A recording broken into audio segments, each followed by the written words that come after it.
வணக்கம். காஞ்சி கிருஷ்ணன் பேசுகிறேன். எப்படி இருக்கீங்க? இன்றைக்கி திருச்செந்தூர் கும்பாபிஷேகம், ஓகேவா? என் ஃப்ரெண்ட் ஒருத்தர் இருக்கார், கூப்பிட்டார் என்ன. நம்மளால் அவ்வளோ தொலைலாம் வர முடியாது, கூட க்ரௌடுனால நம்மளுக்கு கொஞ்சம் இல்லை நிறையவே அலர்ஜின்னு வைங்களேன். அந்த கூட்டத்தில் போயிட்டு அவர் சொன்னார், நீங்கள் வாங்க நான் கூட்டின்னு போகிறேன், நமக்கு ஆள்லாம் தெரியும்னாரு. அதாவது என்னை பொறுத்த வரைக்கும் பப்ளிக்லாம் இருக்கும்போது நம்ம மட்டும் ஸ்பெஷலாக போகுது எனக்கு ஒத்துக்காதுங்க. ஏன்னா பின்னாடி ஒருத்தன் நினச்சா கூட போதும், நம்மளுக்கு அந்த பவர் போயிடும்.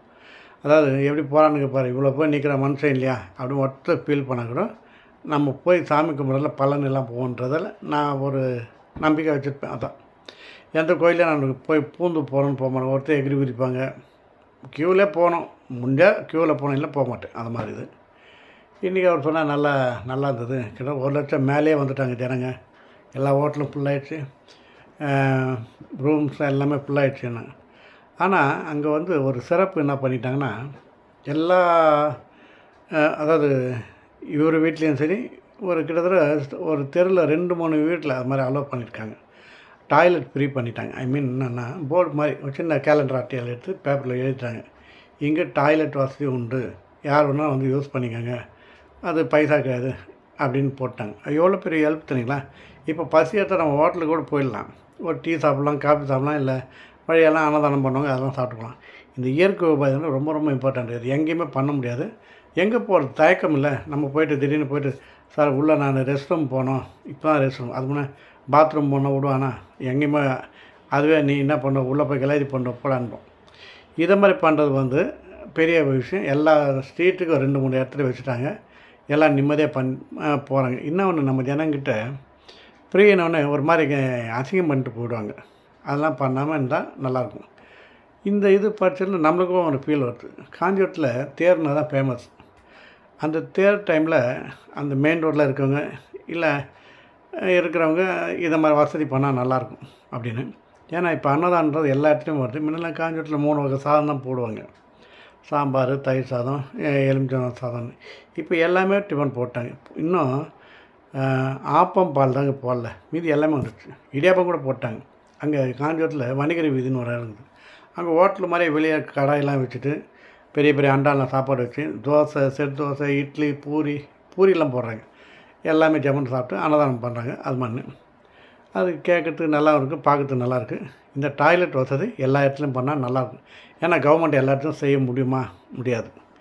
அதுக்கு ஆள் போடணும், அதுக்கு தண்ணி சப்ளை பண்ணணும். வீடுனா கொஞ்சம் பார்த்துக்கலாம். அட ஒரு நாள் தானே, மிஞ்சி போனால் 100 பேர் வருவானா, போய் பார்த்துக்கலாம், அது ஒரு புண்ணியமாக போட்டுமே அப்படின்னு. சரிங்களா? இது திருச்செந்தூர் புகழ். சின்ன கதை சொல்லிடலாம், ஓகேவா? என்னென்னா, ஒருத்தன் வந்து வேலை இல்லாமல் இருக்கான், படிச்சுட்டான், வேலை இல்லாமல் இருக்கான். திடீர்னு அவன் வந்து ஒரு டாக்டர் ஆகிடணும்னு ஒரு யோசனை வந்துச்சு. நம்ம டாக்டர் ஆகிட்டா என்ன ஆகணும்? உடனே ஒரு டிஸ்பென்சரி திறந்துட்டார், போர்டு போட்டார், டாக்டர் ஃபீஸ் 500 ரூபா, உங்கள் வியாதி குணமாகாவிட்டால் 1000 ரூபா திருப்பி தரப்படும் அப்படின்னு போட்டேன். ரைட் அப்படின்னு. இதை ரோட்டில் போகிற ஒருத்தர் பார்த்துட்டார். அவர் வந்து பெரிய அறிவாளி. என்ன 1000 ரூபா திருப்பி தரானே, நம்ம அவனை கன்ஃபியூஸ் பண்ணி அந்த 1000 ரூபா வாங்கிட்டு இவர் வரார். என்ன உங்களுக்கு வாங்க, என்ன விஷயம்? சார், நான் எது சாப்பிட்டாலும் என் டேஸ்ட்டே தெரிய மாட்டுது, வாய் மறுத்து போனாமல் இருக்குது, ருசியே தெரியல. என்ன? ஓ அப்படியா, சரி உட்காருங்க. அதுக்கு முன்னே 500 ரூபா பீஸ் வாங்கிட்டார். நர்ஸை கூப்பிட்றாரு. அவர் வாயில் அந்த ட்ராப்ஸ் 2 போடுமா. உடனே 2 ட்ராப்ஸ் போடுறாங்க. போட்டேன். சார் இது பெட்ரோல் சார் அது. ஓ அப்படியா, அப்போ ருசி தெரியுது உனக்கு, பெட்ரோல் தெரியுதுல, ஸ்மெல் தெரியுதுல, ஓகே நீ கிளியர், நீ போய்ட்டு வாங்கன்னு. இவன் பார்த்தா 1000 ரூபா வாங்கலான்னு பார்த்தா முடியலையே, சரி அடுத்த வாட்டி வரலாம் அப்படின்னு நெக்ஸ்ட் டைம் அடுத்த வாரம் வரான். அடுத்த வாரம் வரும்போது என்னாச்சுன்னா, இவர் இது மாதிரி எனக்கு நிறைய ஞாபகமர்த்தி ஆகிடுச்சு சார், என்ன இது பண்ணாலும் மறந்து போயிடுறேன், அதுதான் விஷயம், எனக்கு ஞாபகமர்த்தி அதாவது ஞாபகமர்த்தி இல்லாமல் இருக்கிறது மருந்து கொடுங்கிறார். சரின்ட்டு 500 ரூபா வாங்கிக்கின்னு அதே ட்ராப்ஸ் எடுமா, அவர் நாக்கில் ஒரு 3 விடுங்கன்றார். சார் இது போன வாட்டி போட்ட மருந்து தானே சார், இது அதே தானே, வேண்டாம் இதுன்றார். அப்போ அவர் ஞாபகம் இருக்குதுன்னு அர்த்தம். ஏன்னா போன வாட்டி இதே மெடிசன் தானே கொடுத்தோன்னு நான் சொல்கிறார்ல. ஸோ உங்களுக்கு ஞாபக மருதி இருக்குது, அதனால் நீங்கள் ஞாபக மருதி இல்லாமல் நல்லா தான் இருக்குதுன்னு சொல்லி அனுப்பிச்சிட்றாங்க. ஆடே இதனால ரொம்ப பார்த்தீங்கன்னா 3ஆவது வாட்டி வரார். ஒரு வாரம் கழிச்சு வந்துட்டு, எனக்கு கண் பார்வை ஒன்றுமே தெரியல சார், ஒரு மாதிரி டல்லாக இருக்குது, எதுனாலும் தெரியலன்றார். அப்படியா, இதுக்கு என்கிட்ட மருந்து இல்லை சார் அப்படின்றார்.